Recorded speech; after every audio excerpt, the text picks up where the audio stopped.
Kembali lagi di channelnya Ingkuto Box. Kali ini aku kan sedikit bahas tentang yang hal berbeda. Tidak seperti biasanya. Beberapa waktu lalu saya berjalan-jalan di kota Jember.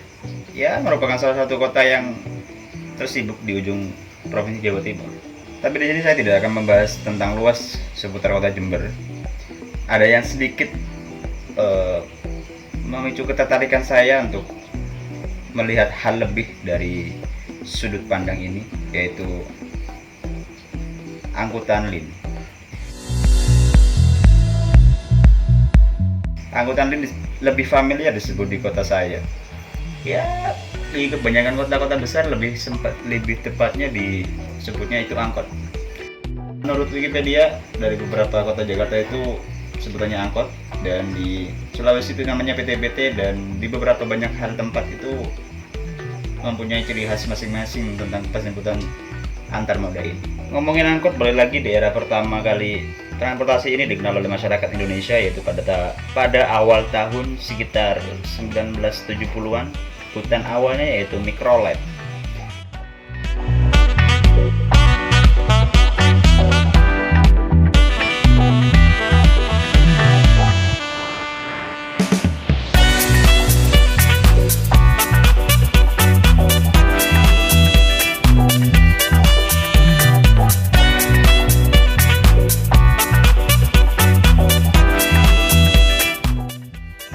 Pernah menaiki angkutan ini, pasti kalian tahu berapa tarif yang dikenakan bagi kalian untuk menaiki sebuah angkot ini. Pada umumnya tarif ini ya kisaran 5.000 sampai 7.000 di era sekarang. Kalau pada dulu, menurut informasi yang saya dengar, bisa 500 rupiah. Dan kalau pada umumnya angkutan ini diisi 7 sampai 10 orang, namun tidak jarang karena perilaku sopir-sopir angkot ini kita dilebihkan hingga ya 10 sampai 13 orang. Melebihi kapasitas yang ditentukan karena ada setoran mungkin ya. Ngomongin perilaku supir tidak asing, masih terdengar di telinga kita pada era sekarang, yaitu sering mengakibatkan kemacetan, kecelakaan, dan lain sebagainya, masalah-masalah yang ditimbulkan oleh mereka.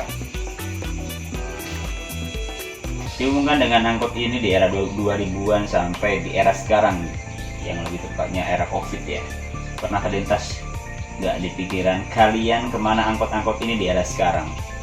Cukup mulai terlihat jarang, ya meskipun ada di beberapa kota besar, dan itu pun sudah dimodifikasi sedemikian rupa oleh pemilik angkot, bahkan oleh pemerintah pun sendiri.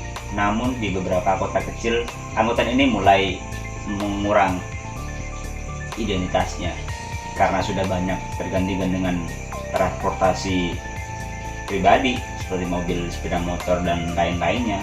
Dari tahun ke tahun, pembelian kendaraan pribadi semakin melonjak. Ya, juga zaman yang sudah mulai modern seperti ojek online mungkin. Dan alhasil tidak jarang juga sopir-sopir angkot ini beralih profesi menuju ke era online transportasi. Lalu yang jadi pertanyaan yaitu kemana LIN dan angkot-angkot ini berada sekarang? Dan dihubungkan dengan era Covid ini, ya beradaan ekonomi mereka yang masih menjadi sopir-sopir LIN yang masih beroperasi hingga detik ini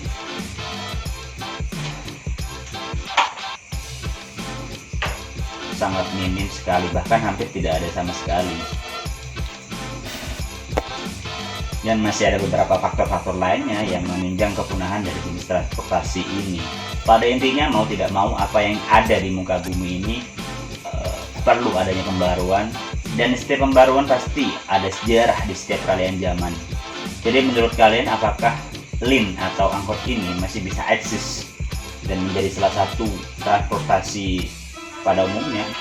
Jika iya, apa yang harus para pelaku pemilik LIN ini lakukan? Dan jika tidak, bagaimana nasib para sopir atau pemilik angkutan ini ke depannya? Akan menjadi besi tuakah atau ya sudah berjalan layaknya transportasi yang sudah tiada seperti sebelumnya?